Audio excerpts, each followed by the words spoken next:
ಅಪ್ಡೇಟ್ಸ್ಗೆ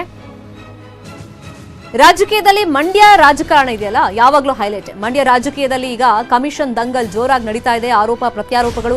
ಆಣೆ ಪ್ರಮಾಣಕ್ಕೆ ದಳಪತಿಗಳಿಗೆ ಸುಮಲತಾ ಆಹ್ವಾನವನ್ನು ಕೊಟ್ಟಿದ್ದಾರೆ. 6 ಜನ ಶಾಸಕರು ಆಣೆ ಪ್ರಮಾಣಕ್ಕೆ ಬನ್ನಿ ಅಂತ ಆಹ್ವಾನವನ್ನು ಕೊಟ್ಟಿದ್ದಾರೆ. ಅವರೇ ಡೇಟ್ ಫಿಕ್ಸ್ ಮಾಡ್ಕೊಳ್ಳಿ, ನಾನ್ ರೆಡಿ ಇದ್ದೀನಿ, ಬರ್ತೀನಿ. ಮಂಡ್ಯದ ಜೆಡಿಎಸ್ ಶಾಸಕರಿಗೆ ಪಂಥಾಹ್ವಾನವನ್ನು ಕೊಟ್ಟಿದ್ದಾರೆ. ಮೇಲುಕೋಟೆಯಲ್ಲಿ ಆಣೆ ಪ್ರಮಾಣಕ್ಕೆ ಆಹ್ವಾನವನ್ನು ಕೊಟ್ಟಿದ್ದಾರೆ. ಮಂಡ್ಯದ ಬೂದನೂರು ಗ್ರಾಮದಲ್ಲಿ ಸಂಸದೆ ಸುಮಲತಾ ಈ ಸವಾಲ್ ಹಾಕಿದ್ದಾರೆ.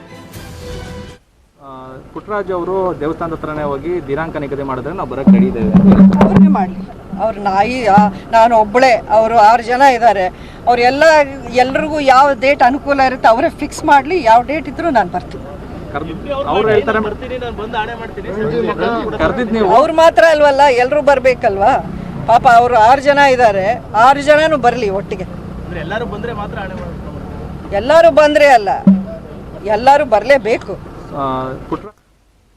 ಇನ್ನು ಮಂಡ್ಯ ಸಂಸದೆ ಸುಮಲತಾ ಅವರಿಂದ ಹೆದ್ದಾರಿ ಅವ್ಯವಸ್ಥೆ ಬಗ್ಗೆ ಪರಿಶೀಲನೆ ನಡೀತಾ ಇತ್ತು. ಸ್ಥಳ ಪರಿಶೀಲನೆಗೆ ಅಧಿಕಾರಿಗಳು ಬಂದಿಲ್ಲ. ಅವ್ರ ವಿರುದ್ಧ ಸುಮಲತಾ ಕಿಡಿಕಾರದ್ರು. ಹೆದ್ದಾರಿ ಪ್ರಾಧಿಕಾರದ ಅಧಿಕಾರಿಗಳ ವಿರುದ್ಧ ಸುಮಲತಾ ತಮ್ಮ ಆಕ್ರೋಶ ವ್ಯಕ್ತಪಡಿಸಿದ್ರು.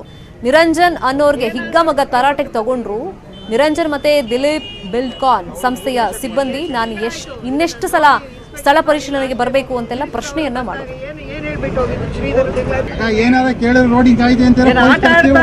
ಇವ್ರಿಗೆ ಏನ್ ಹೇಳೋದು? ಈ ಬೇಜವಾಬ್ದಾರಿತನಕ್ಕೆ ಈ ಒಂದು ಡಿಪಾರ್ಟ್ಮೆಂಟ್ ಅಧಿಕಾರಿಗಳ ಜೊತೆ ಹೋರಾಟ ಮಾಡಿ ಸಾಕಾಗಿದೆ. ನನಗೆ ಎಷ್ಟು ಬಾರಿ ಇನ್ಸ್ಪೆಕ್ಷನ್ ಮಾಡಿದ್ದೀನಿ, ಎಷ್ಟು ಬಾರಿ ಲೆಟರ್ಸ್ ಬರೆದಿದ್ದೀನಿ, ಪ್ರತಿ ಒಬ್ಬರಿಗೂ ಬರೆದಿದ್ದೀನಿ. ನಾನು ಇದ್ರ ಬಗ್ಗೆ ಪ್ರತಿಯೊಬ್ಬರಿಗೆ ಕರೆದು ಮಾತಾಡಿದ್ದೀನಿ. ಆದರೂ ಯಾವುದೇ ಒಂದು ಸ್ಪಂದನೆ ಇಲ್ಲ. ಒಂದು ಜವಾಬ್ದಾರಿಯನ್ನು ತಗೊಂಡು ಇಲ್ಲ ನಾವು ಮಾಡ್ತೀವಿ ಅನ್ನೋ ಒಂದೇ ಒಂದು ಪ್ರೂಫ್ ಸಿಗ್ತಾ ಇಲ್ಲ. ನನಗೆ PD ಬಂದಿಲ್ಲ.